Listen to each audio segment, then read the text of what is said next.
This is my review of the Donner Rising G1 carbon fiber travel guitar. This review will be more like a podcast. My goal isn't to recreate what's already on YouTube. There are many great unboxing and review videos out there, but I want to give my impressions of what I like and dislike from a gigging musician's point of view. A guitar is a tool that I use to do my job, and that's the perspective I'll take to review the Rising G1. I now have two of these guitars. The first one was purchased on eBay and was a certified refurbished guitar from Donner Music. That guitar arrived defective with a cracked neck heel. Notice I use the word defective and not damaged. I'll get into that below as to why I think it was defective.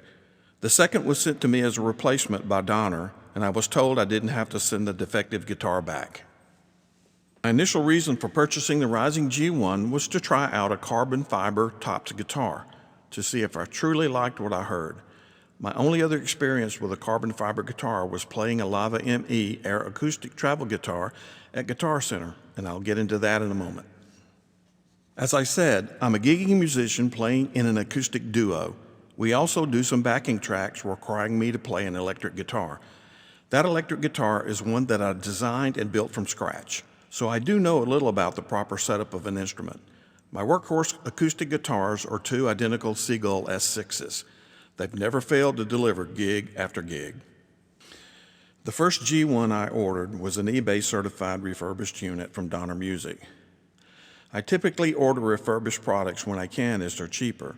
I've never had any issue with any refurbished electronics from iPads to DJI drones.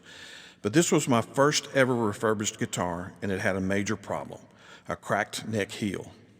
I initially thought that the guitar had been mishandled by the post office during shipping, but I later changed my mind after trying to repair the crack. For the repair, I loaded the crack with glue and clamped down the neck.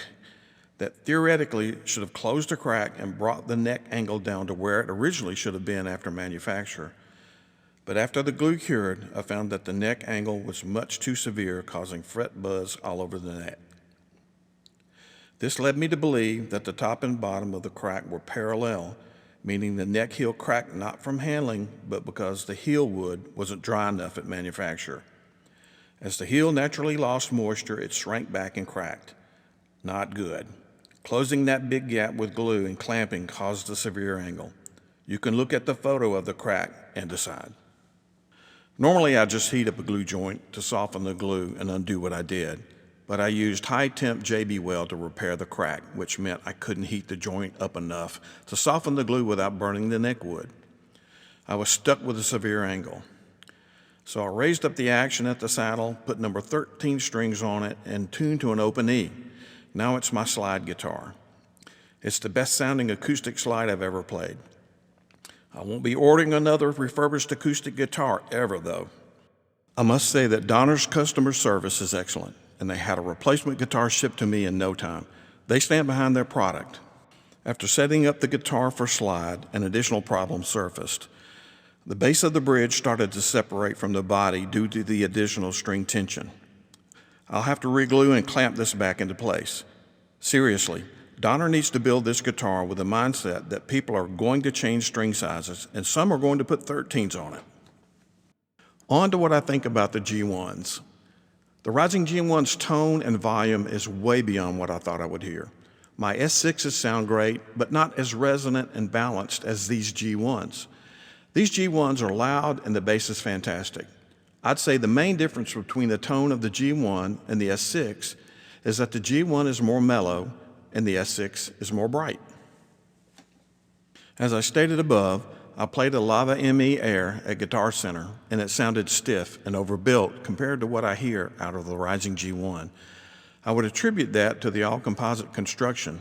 I just don't think the top on that guitar vibrates as well as the woven carbon fiber top of the G1. That's just my opinion, of course. The gig bag is a bit of a sore spot. The zipper on the front compartment is fragile and was quite literally pulled apart on both guitars when unboxed. Both gig bags are a tad too short and fit too snugly at the top of the guitar. I have to pull the material up over the top of the peg head to get the guitar inside.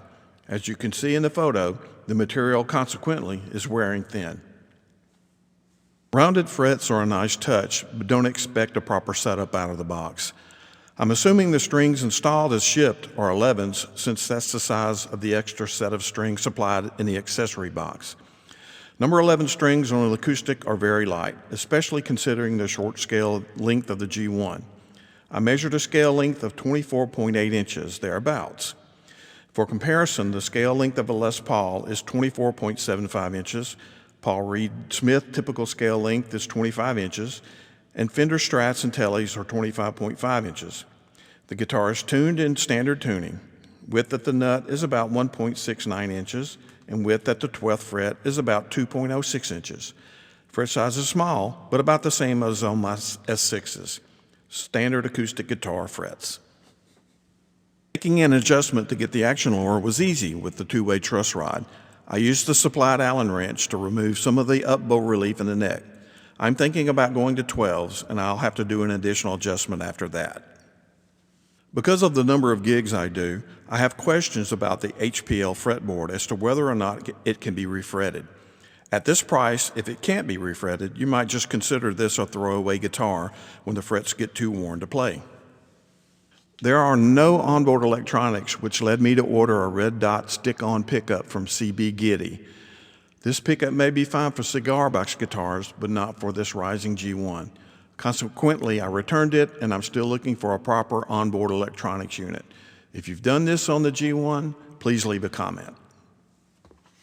Wrap it all up, I wasn't at all disappointed with the sound, and I'll gig with this guitar if I can get a good onboard electronics unit. You'll need to do some setup, truss rod adjustment mainly, but other than that, it's playable out of the box. If you go up in string size, watch for the bridge pulling away from the body. You may have to get a luthier involved at that point. I'd like to close by providing two short recordings of original music, one for each guitar. Both recordings are through a Nady SPC25 condenser mic into a Scarlett Solo audio interface, then into GarageBand. The first is a standard tune G1, the second is the G1 set up for slide in an open E tuning. This is the guitar that had the cracked neck heel. Let me know your thoughts in the comments. Thanks.